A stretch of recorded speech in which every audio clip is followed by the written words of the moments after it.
Hello viewers, நான் Jose. மழை வரலன்னு சொல்லிட்டு இருந்த தமிழ்நாட்டு மக்களுக்கு இப்போ பெய்துட்ருக்க மழை போதும்னு தாங்க தோணும். பட் மெயின் பிக்சரே இனிமே தாங்க. ஏன்னா எவ்ரி இயர் டிசம்பர்னாவே இந்த வடகிழக்கு பருவமழை செம்மையாக தாக்கிட்டு தாங்க போகுது. அக்டோபர் 16 ஸ்டார்ட் ஆன இந்த மழை நெக்ஸ்ட்னு சைக்ளோன் தென்மேற்கு வங்கக்கடலில் உருவான காற்றழுத்த தாழ்வு மையம் 12 ஹவர்ஸ்க்குள்ளே தீவிரம் அடைஞ்சு பட் புயலாக மாறுமான்னு இன்னும் தெரியலன்னு வானிலை ஆய்வு மையம் சொல்லியிருக்காங்க. இது மேற்கு வடமேற்கு திசையை நோக்கி நகரும்னு சொல்கிறாங்க.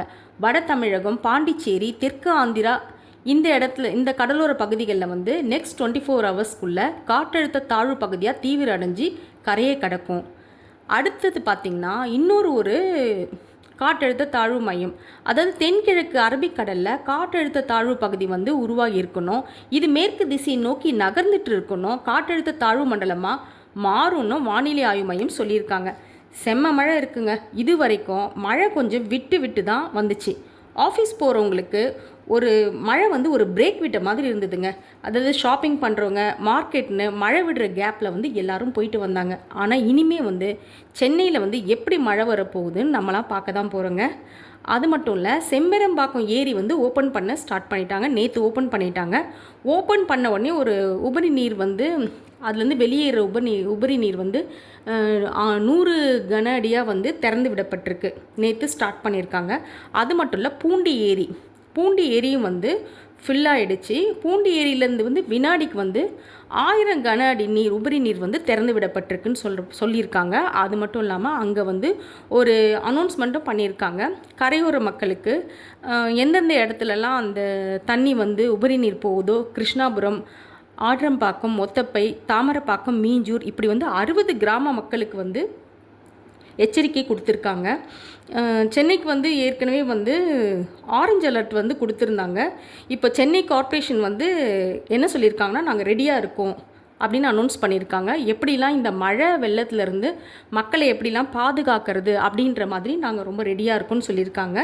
1436 மோட்ரு பம்ப்ஸும், 500 டிராக்டர்கள், 457 மரம் விழுந்தால் அறுக்கிற மிஷினும், 210 வெள்ள நிவாரண மையங்கள், 106 சமையல் கூடங்கள், 36 மாநகராட்சி போட்டு, இது இல்லாமல் எக்ஸ்ட்ரா 67 போட்ஸும், இது மட்டும் இல்லாமல் 32,000 வாலண்டியர்ஸும், ஹெல்ப்புக்காக வாலண்டியர்ஸும் ஒரு 32,000 பேர் இருக்காங்களாம்.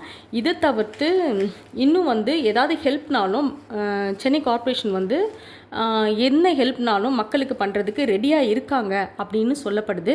இதெல்லாம் இல்லாமல் சென்னையில் செம்ம மழை, அதிகமான மழை இருக்குன்னு சொல்லியிருக்காங்க.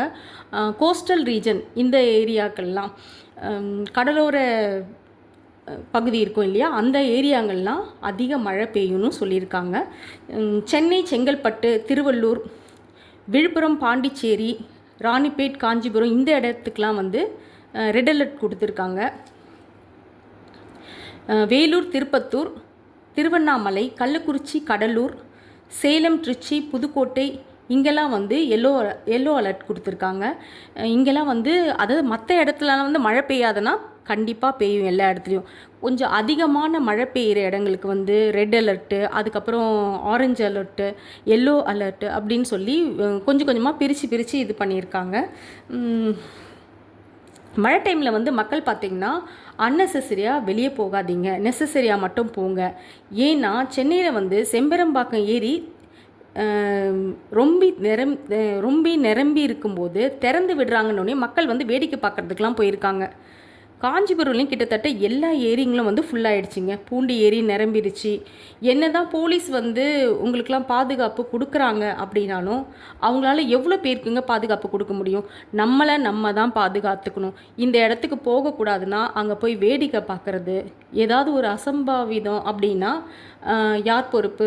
அவங்க போலீஸ் எவ்வளோ பேருக்கு தான் பாதுகாப்பு கொடுக்க முடியும்?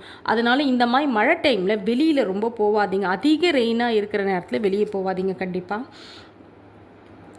சென்னையில் அசோக் நகர், மயிலாப்பூர், கோடம்பாக்கம் இந்த இடங்கள்லாம் மரம் உடஞ்சி விழுந்திருக்கு. நல்ல வேளையாக மக்களுக்கு இதனால் எந்த ஆபத்தும் கிடையாது. அது மட்டும் இல்லாமல் நிறைய இடங்கள் ரோடும் சரியில்லைங்க, குண்டும் குழியுமாக இருக்கிறது. இது சென்னையில் எங்கெங்கன்னு நான் சொல்லி உங்களுக்கு தெரியணும் கிடையாது. இது எல்லாருக்குமே தெரியும். சேஃபாக போங்க. பைக்கில் ஸ்கூட்டியில் நடந்து போகிறவங்க எல்லாருக்குமே தெரியும். ஸோ சேஃபாக போகணும். இன்னும் நிறைய மழை வந்து இருக்குன்னு சொல்லியிருக்காங்க. எல்லா ஊரில் இருக்க மக்களும் சேஃபாக இருங்க இந்த மழை நேரத்தில். நம்ம சென்னையில் வந்து ஃப்ளட்டில் மிதக்கும்போது ரொம்ப கஷ்டப்பட்டாங்க மக்கள்லாம். ஸோ திரும்பவும் சென்னை வந்து ஃப்ளட்டில் மிதக்குமோன்ற பயம் வந்து எல்லாருக்கும் இருக்குது. அதான் 2015 வந்து வந்த ஃப்ளட்டில் வந்து சென்னையில் ஒரு சில பிளேஸ்லலாம் வந்து ரொம்ப ரொம்ப கஷ்டப்பட்டாங்க.